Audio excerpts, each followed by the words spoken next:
it's Doris with Aldi Books. Sorry to leave you hanging. I just didn't get around to filming yesterday, but I am here and I did not read 5 books on Sunday. Oops. But I read 3. That was pretty good.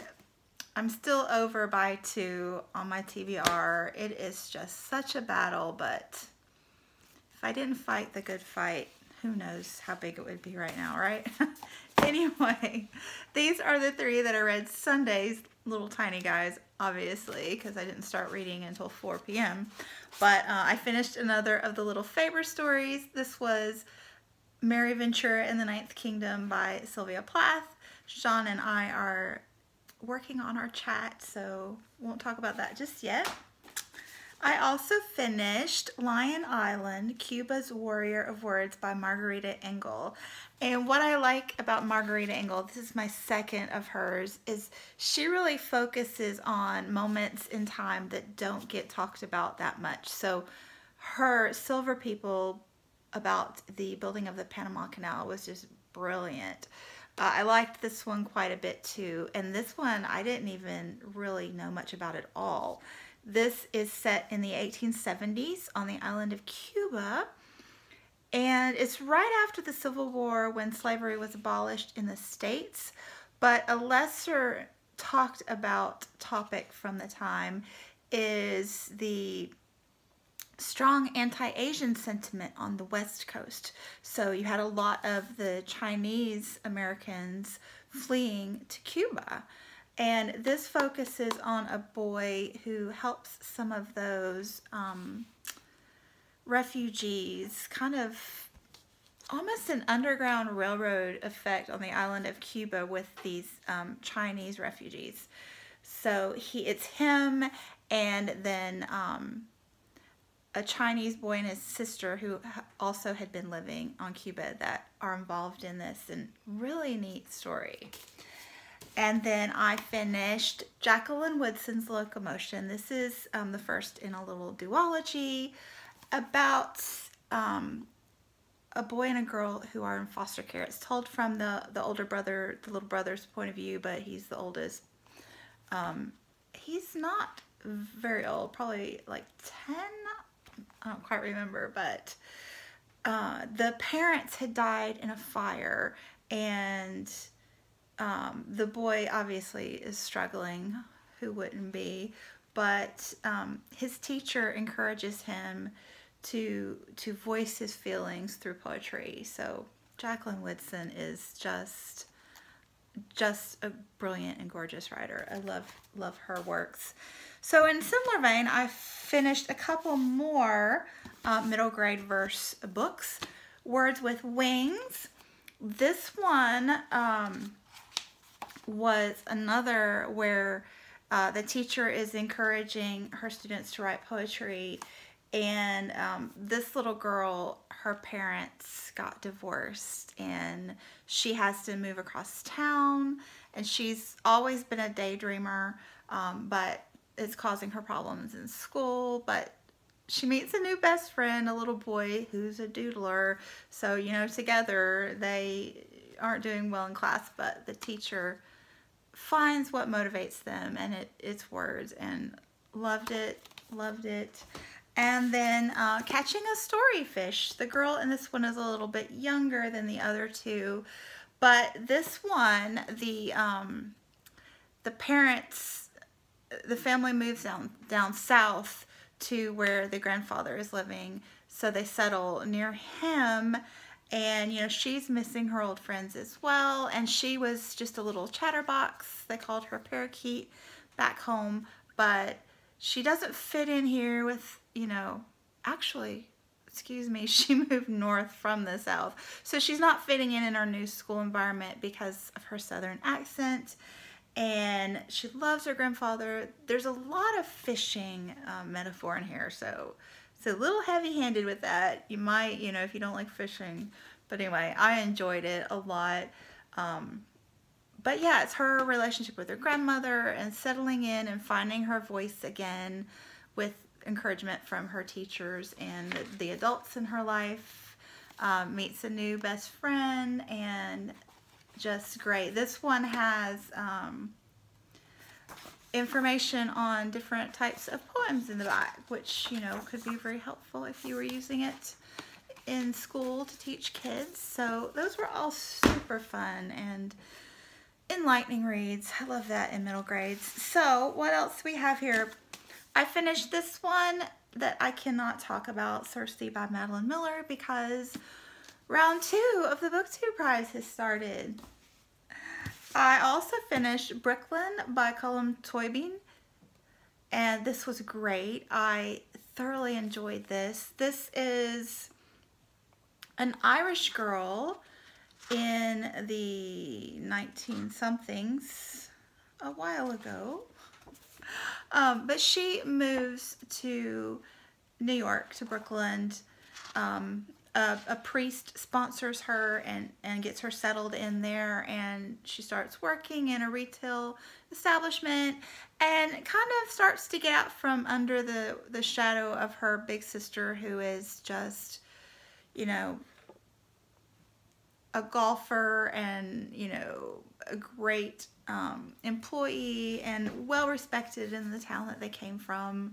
So this girl in Brooklyn starts to find her own way in life, you know, meets a guy, and I really liked her personality. She was very understated and, you know, kind of conservative and collected about herself. I don't know how to describe her, but I just really liked the methodical way that she went about thinking about life.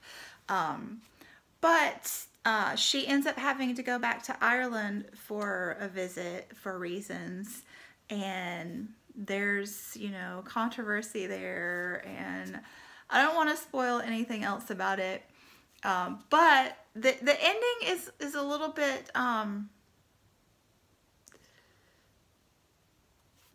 doesn't quite all the way satisfy, but the movie version, I didn't bother watching the entire movie because my attention span's not there for movies very often unless it's Marvel in the theater, but I did watch all the good parts on YouTube, and that just topped it off for me. I highly suggest that if you're reading Brooklyn and you just want a little more when you're finished, go on YouTube and watch the good parts and you'll be set. So then I also finished David McCullough's The Path Between the Seas, The Creation of the Panama Canal. This was just very, very interesting, really enlightening.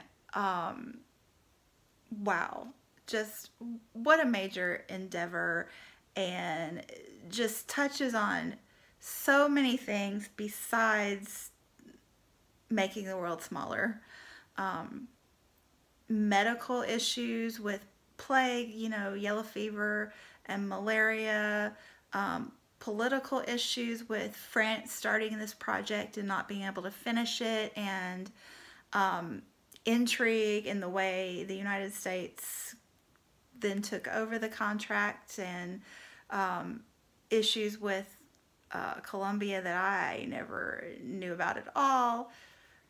Just fascinating. This was my first David McCullough, and I really enjoyed his work. He is a very, very thorough writer. So some of the chapters are a little more thorough than you might want them to be, but then others are just spot on. He just has a real gift of taking a nonfiction, like a historical event, and creating an almost fiction-esque narrative where you get to the end of a chapter and you feel like this is major plot twist, but it's not. It's just history. But the way he delivers it is very, very, you know, very, very motivating. I really enjoy his work. Looking forward to reading more from him. He was very prolific.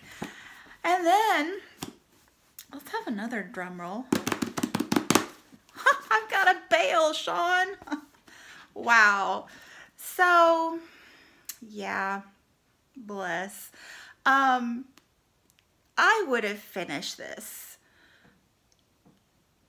in any normal, you know, month. I would have finished this, but coming off of the 830 pages of the Luminaries, which I didn't particularly enjoy much at all. And then round one of the Book 2 prize, in which I did not like 4 out of the 6 books. So, and I don't normally, like, I don't have a problem with DNFing a book. But I read the Book 2 prize because I felt personally that I wanted to give everything a fair shake and, you know, all on the same playing field.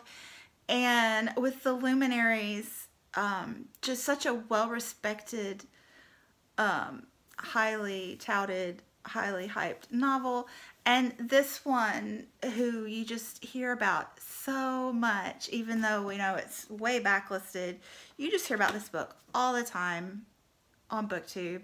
So I normally would finish this one just, you know, because I want to know. But I just couldn't. I just couldn't. After reading 5 books that I don't like, when I normally hardly ever pick up a book I don't like, because I like most books and I'm really good at picking what I do like.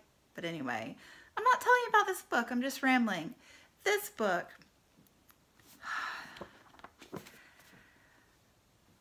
I don't even know. I think it's set in like the 1950s, but in Spain, I think. Oh my God. I just found it boring from page 1. I have discovered over the last year, I guess, that I like mysteries if they're kind of light on the mystery and heavy on the history. I didn't mean to rhyme, but that was cool. This one is heavy on the history, or no, heavy on the mystery and light on the history. It's kind of historical, and I thought it was supposed to be a little bit of magical realism.